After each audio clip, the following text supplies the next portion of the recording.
Assalamualaikum warahmatullahi wabarakatuh.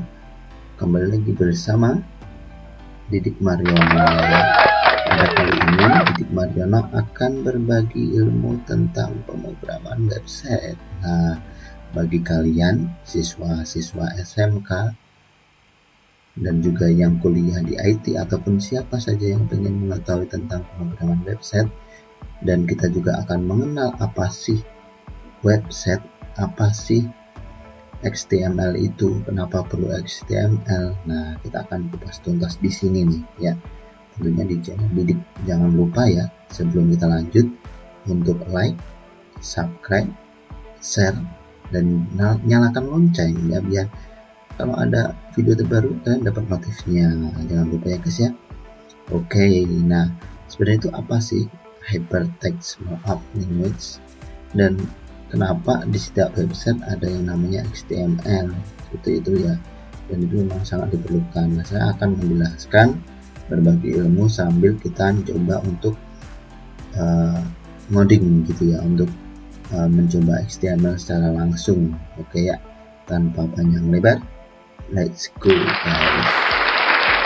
Oke, ini dia ya. Jadi kita akan mengenal dulu channel saya Didik Mariono. Jangan lupa untuk subscribe dan juga dilihat videonya, dan juga di share, kalau perlu dikomentarin, dan nyalakan lonceng biar kalau ada pembaruan video kalian dapat yang terbaru. Oke, sebelum kita mencoba notepadnya ya, kita akan pergi ke w3school.com. Nah, di sini kita akan belajar tentang HTML terlebih dahulu. Nah, ini salah satu referensi yang saya rekomendasikan kepada kalian untuk belajar HTML ya.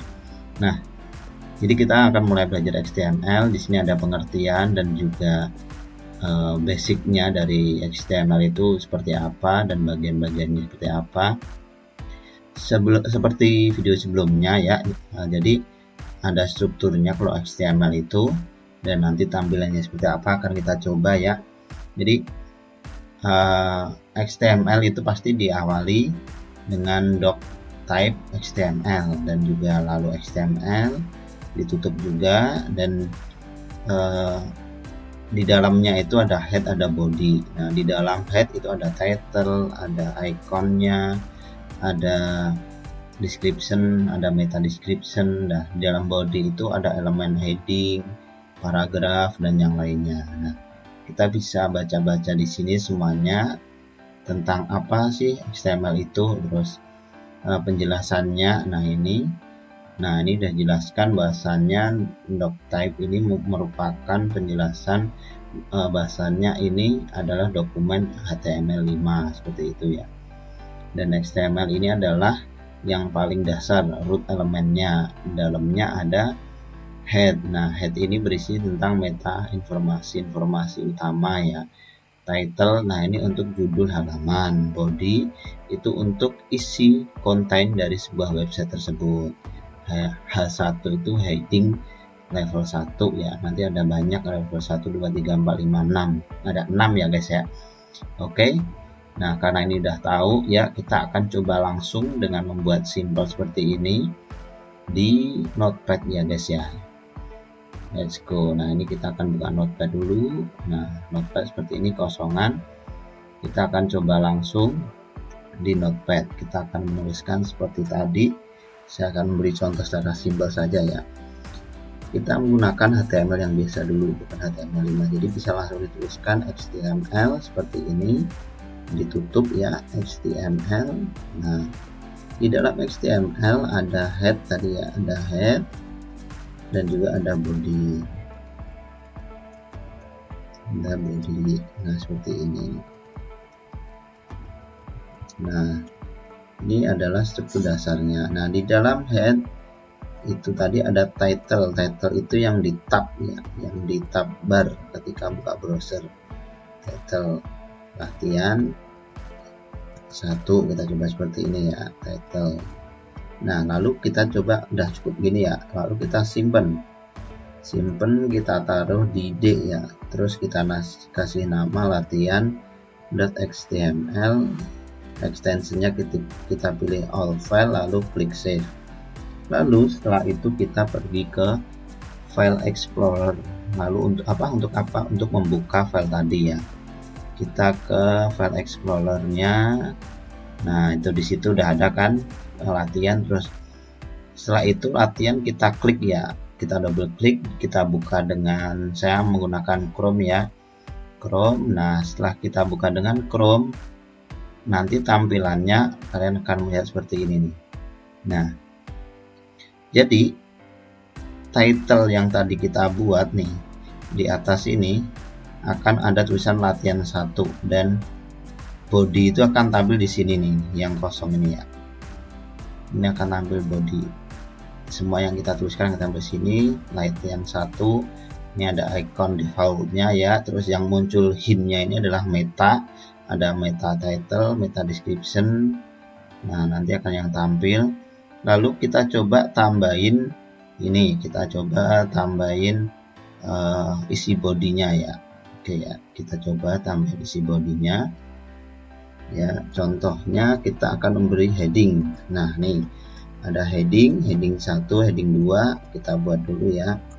Ini ada heading 1, heading 2, nanti heading 3, 4, 5, 6. Kita tinggal ubah angkanya 2, 3, 4, 5, 6. Nah, ini juga penutupnya sesuai yang depan, 3, 2, 1. Nah, ini kita tulisin heading 1. Nah, seperti itu. Nanti di bawahnya heading 2, heading 3, heading 4, heading 5, dan juga heading 6. Nah, lalu kita save.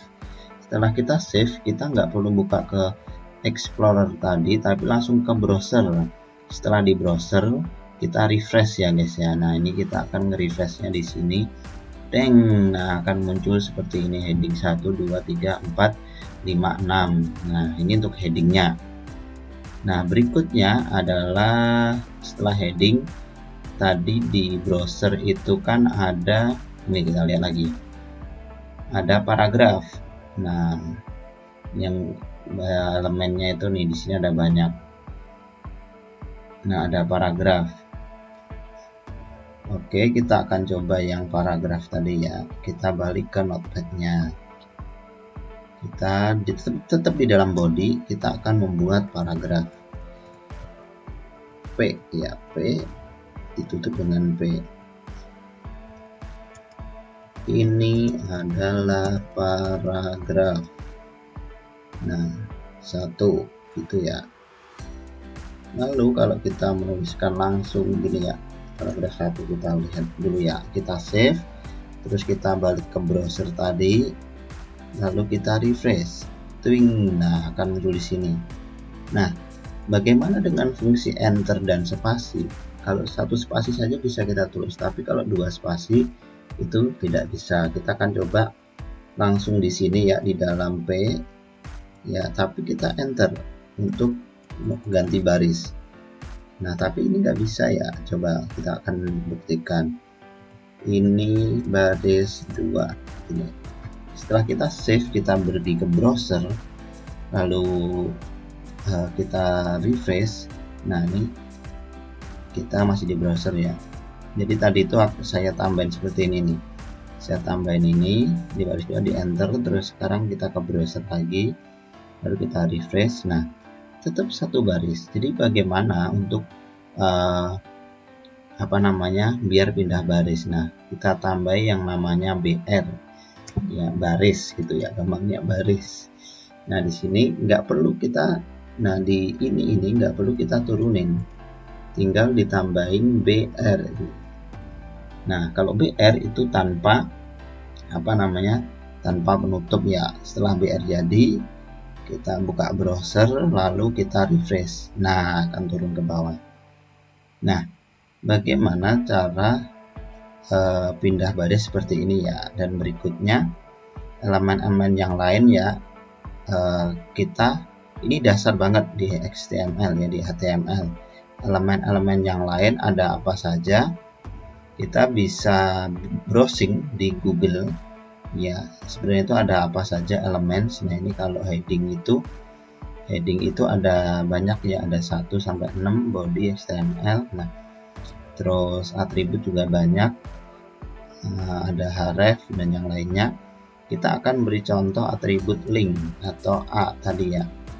Kita pergi ke notepad lagi, terus kita edit di sini, di bawah kita tambahi ya, href atribut. Nah, ini ditujukan kemana gitu. Contoh kita tujukan ke facebook.com. Kalau kita pakai HTTPS juga bisa ini. Lalu kita tutup A, tapi di dalam A ini kita tulisin linknya menuju Facebook. Nah, ini ada target nih. Nah, targetnya blank atau tetap di sini ya, atau current ya. Jadi kalau kayak seperti ini pasti akan pindah langsung, bukan new tab seperti itu ya. Coba kita lihat. Kalau new tab itu pakai blank. Kita balik ke browser tadi ya, terus kita refresh. Nah, akan ada baru menuju Facebook. Nah, nanti ada linknya Facebook. Kalau kita klik, nah ini akan pindah ke Facebook. Ini kalau kita menggunakan link. Kalau kita menggunakan yang current ya, kalau kita menggunakan yang new tab, tinggal kita ubah new tab juga. Nih, ada target. Nah, terus underscore blank seperti ini, simpen. Kita balik ke browser ya, kita balik browser. Nah, terus kita klik, nah akan new tab seperti ini. Jadi seperti itu contoh dasarnya. Masih ada image dan yang lainnya. Kalau pengen searching tinggal gini guys. Jadi kalau pengen searching tinggal elemen HTML. Nah, nanti akan muncul semua di Codeipolitan ataupun yang lainnya, ataupun di banyak ya tutorialnya seperti itu. Kalau kita contoh buka Codeipolitan, di sini akan muncul elemen-elemen HTML ya. Nah, ini ada nama tagnya, penutup, ada yang nama tag doang. Nah, terus apa saja contoh-contohnya di sini akan ada semua, bisa kita tiru ataupun di browser yang lain. Ini sebagai contoh saja ya. Itu tadi ya. Jadi saya tidak memberikan detail semuanya, tapi hanya referensi dan contoh penerapannya ya. Jadi seperti apa kalau kita menerapkan HTML, dan berikutnya saya akan beri contoh sedikit tentang CSS. Nah, untuk lengkap tutorialnya nanti mungkin akan saya share file PDF ataupun tulisan di blog ya. Nanti bisa kalian akses di link YouTube, tapi tidak langsung ya, nanti bertahap. Dan untuk berikutnya mungkin teman-teman bisa request apa terserah, cuma berikutnya saya akan mengenalkan CSS juga ya, CSS yang kita gunakan. Nah, sebenarnya kenapa sih HTML itu sangat penting dan perlu dipahami? Karena memang dari semua bahasa pemrograman itu perlu HTML ya, dan salah satunya memang untuk pemrograman PHP, nah ataupun Node.js yang common di kitanya ya. Nah, ataupun yang lain, walaupun kita pakai bahasa pemrograman apapun pasti perlu hypertext markup language seperti itu ya. Oke, mungkin itu saja. Jangan lupa ya untuk like, subscribe, dan nyalakan lonceng, dan jangan lupa share ya. Oke, thank you guys. Assalamualaikum warahmatullahi wabarakatuh.